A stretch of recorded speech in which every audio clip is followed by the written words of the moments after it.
একটু আজকে পরোটা বানাই নিছি। আজকে পরোটা বানানোর একটা উদ্দেশ্য আছে, এই জন্যই বানাইছি। অনেকগুলো পরোটাই বানাইছি আজকে। আর এটা হচ্ছে একটা নান রুটি, তো কাটা আর কি। তা আমি সেটাকে একটু গরম করে নিছি। আর এই তো মুরগির মাংস। তো এটা হচ্ছে মানে দেশের আব্বু নিয়ে আসছে ওদের জন্য। তো রাত্রেবেলা ওরা আর খায় নাই, মানে রাত্রেবেলা খাওয়ার জন্য বলছিল, খায় নাই। আমি এখন সকালবেলা গরম করে নিছি, আর সাথে একটু পরোটাও বানাই নিছি। আর চাটাও বানাই নিতেছি, আজকে কিন্তু দুধ চা বানাবো।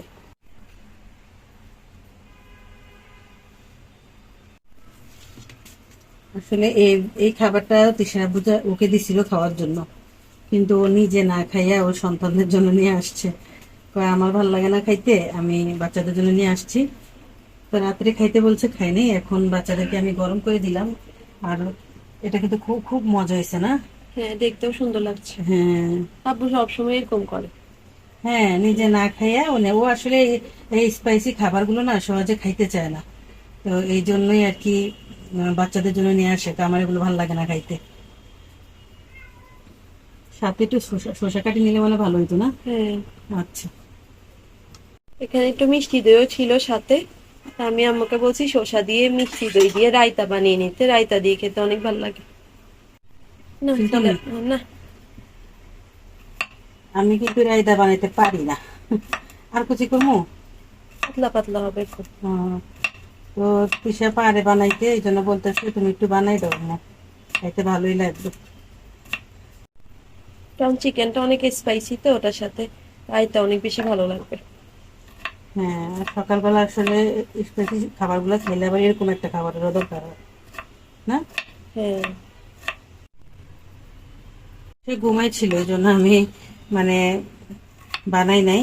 তো এখন উঠেও বলতেছে না, আরো আগে কাইটে রাখতাম।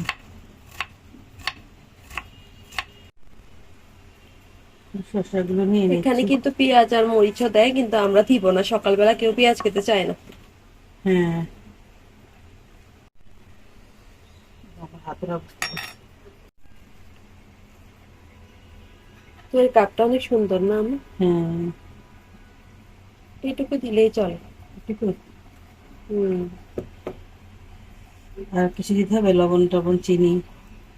না, কিছুই আর দিতে হয়নি।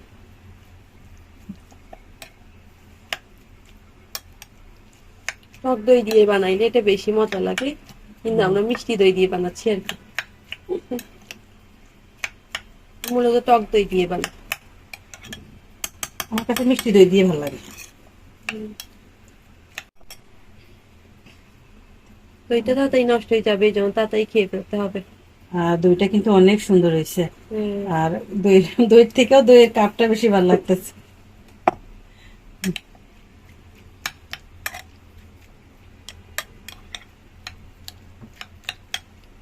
হয়ে গেছে। এখন এটা দিয়ে পরোটা দিয়ে খাইতে খুবই ভালো লাগবে।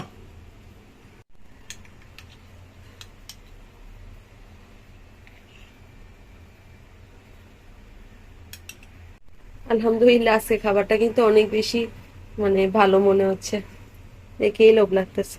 আসলে মাঝে মাঝে আমরা ভাবি না যে মানে পরের দিন কি খাবো, হ্যাঁ। মনে হয় কিছুই নাই, কিন্তু কোত্থেকে যে আল্লাহ জোগাড় করে দেয়। হ্যাঁ, আলহামদুলিল্লাহ। আলহামদুলিল্লাহ। আর এই দইটা পরে খাওয়ার পরে আম্মু অল্প অল্প করে দিয়ে দিবে, তখন খেতে ভালোই লাগবে। ভাত খাওয়ার পরে খাইলে বেশি মজা। ভাত খাওয়া পর্যন্ত এটা ভালো থাকবে না। হুম। খুলে ফেলছি যে, এমনি ভাত খাওয়ার পরে দই খাইতেই বেশি মজা হয়। বেশি মজা হয়। কালকে রাতে অনেক বৃষ্টি হয়েছে, আর আজকে আবার গরম লাগতেছে।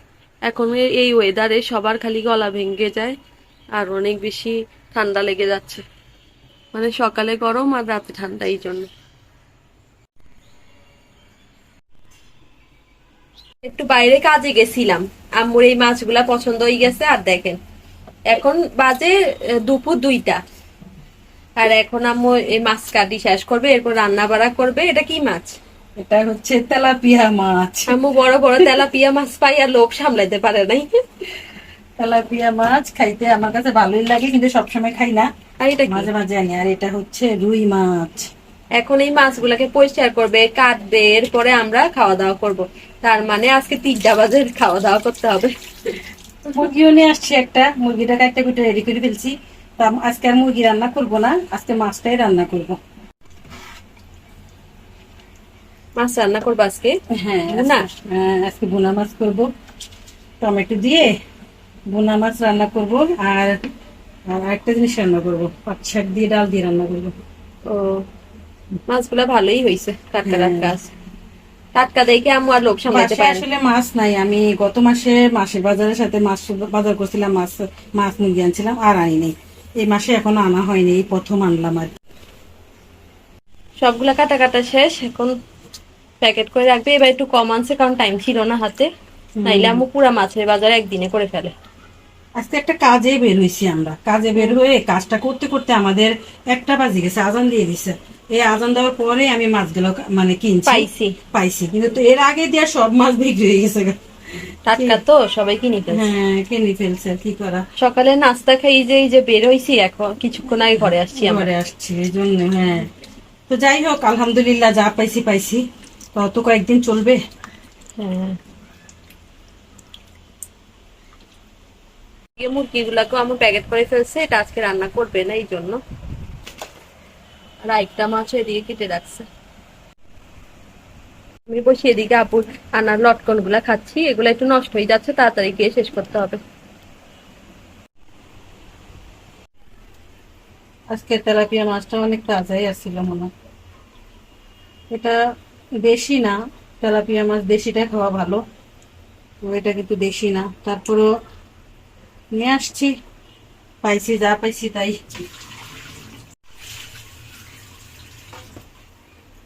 কারণ আমাদের বাসার থেকে এখন আমার জন্য মাছ বাজারটা অনেক দূরে। ওখান থেকে মানে যায় প্রতিদিন মাছ কিনা আমার দ্বারা একদমই অসম্ভব হয়ে যায়। এখন একটা একটা করে আমি ভাগ দিব, ভাগা বসাইতেছি।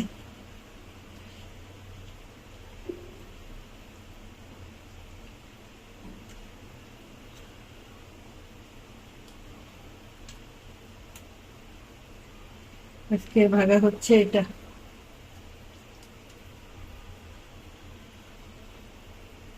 আজকে আমাদের কাঁঠালের বিচি ভর্তা খাওয়ার কথা ছিল, কিন্তু রিজিকে এগুলা ছিল, এখন এগুলাই খাবো। আমরা আসলে যেটা ভাবি ওটা হয় না। হ্যাঁ, সত্যি আসলে হয় না। তো এটা হচ্ছে এই ভাগাটা এখন রান্না করব আজকে। আজকে রান্নার জন্য এই মাছগুলো নিয়ে এনেছি, এখন শুধু ভুনা করবো, আর কিছু করবো না, আমার শরীরে আর শক্তি নাই কোনো কাজ করার। অবশেষে আমু কোচ গাছ করে একদম রেডি করছে, শেষ হইল কাজ। এই তো এগুলো এখানে রাখিতেছি আলাদা আলাদা করে। তো এটা একবার রানবো, আর এই মাথাগুলো দিয়ে কোনো একটা কিছু দিয়ে রান্না করবো। এটা হচ্ছে রুই মাছ, আর এটা এখানে ধরতেছে না, তাই একটা পলিথিনে রাখছি কটা, আর বাকিটা তো এখানে রাখিতেছি। এই হচ্ছে আমার মাছের ম্যানেজমেন্ট, আর এগুলো এখন আমি রান্না করব। আজকে বিকালের নাস্তাটা আম্মু একটু ভিন্ন কিছু বানানোর চেষ্টা করতেছে, পনির দিয়ে। মনে হয় মজার হবে।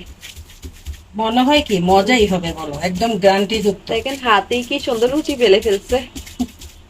মানুষ কেন যে বলে রুটি গোল হয় না, গোল হয় না, আম্মু তো হাতেই রুটি বেলে ফেলতে পারে। তো পনির দিয়ে এখানে পনির দিছি, আর চিলি ফ্লেক্স আর ধনিয়া পাতা। আর পলিথিনটা নিচে দিছো কেন? পলিথিনটা দেওয়ার কারণ হচ্ছে, মানে পলিথিনে বানাতে এটা সুবিধা, কারণ এটা একদম নরম, ধরা যায় না। এটা আমি কেন দিচ্ছি দেখো, এই এই কারণেই পলিথিনটা দিছি। আমি কি এটা তুলতে পারতাম? পারতাম না। পলিথিন না থাকে না দিয়ে করলে এটা হবে না, না? না না, এটা হবে না, এটা পলিথিন দিয়েই করতে হবে এভাবে। দেখছো কত সুন্দর পড়ে গেছে। ও, আসলে বেললে মনে হয় এটা তো পাতলা হয় না, এই জন্য না না, এরকম করে করে না। হ্যাঁ, একদম পারফেক্ট এটা ভাবে এটা হয়ে তো গেছে। দেখতে কিছুটা ডিম পরোটার মতো। এটা হচ্ছে পনির আলুর পরোটা। হ্যাঁ। এটা কিন্তু আলু। হম, আমার ওটা আলু দিয়ে করছে। হুম,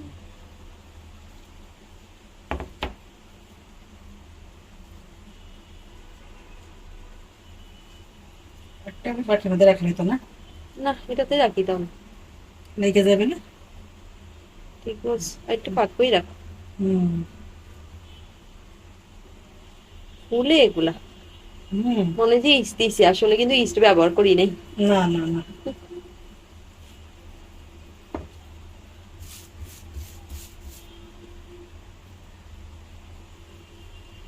এটাই শেষ না? হ্যাঁ এটাই শেষ। তোমার তো দেখি 2 সেকেন্ডও লাগে না আম্মু। ভালোই লাগতেছে। আমি এই বেলাবেলির ঝামেলার থেকে এটা অনেক পারফেক্ট একটা 2 সেকেন্ডও লাগে system। না, রুটি বানানো হয়ে শেষ। হ্যাঁ তুমি বেলাবেলির আচ্ছা ঝামেলা নাই। আম্মু, এরকম করি রুটি বানাই, এরপরে ফ্রাই প্যানে দিয়ে দিলেই তো হয়ে যায় না? হুম। পলিথিনটা উঠাই। হ্যাঁ হয়ে যায়। হুম। এটা কিন্তু আমি পুরি টুরি ছাড়া এমনি পরোটা হিসেবে ভাজিও খেতে ধরো পারি। এখন পলিথিনটা উঠাই ফ্রাই প্যানে দিয়ে দিলেই তো রুটি হয়ে যাবে, হ্যাঁ, হয়ে পরোটাও যাবে। হয়ে যাবে। যারা পরোটা বানাতে জানে না তারা এইভাবে সুন্দর করে মানে আলু ছাড়াও বানানো যাবে, এরকম ভাবে বানাইয়া তারপরে বাস দিয়ে দিবে। আরে আগের দিন এখন আর আছে? এখন আর কোনো মেয়েরা কথা শুনে না। এখন মেয়েরা অনেক চালাক হয়ে গেছে। এখন একটা দিয়ে না পারলে আরেকটা দিয়ে করে ফেলে। এই তো আম্মু ভেজে ফেলছে, আর দেখেন একদম সফট হয়েছে আর অনেক সুন্দর হয়েছে। এখন এরকম করে বানিয়ে আপনারাও চাইলে খেতে পারেন। চিজ একদম গলে গেছে ভিতরে। হুম। ধনিয়া পাতার ফ্লেভারটা একদম ভাল লাগতেছে, আর সাথে একটু শুকনো মরিচের ঝাল ঝাল ভাব আছে। হুম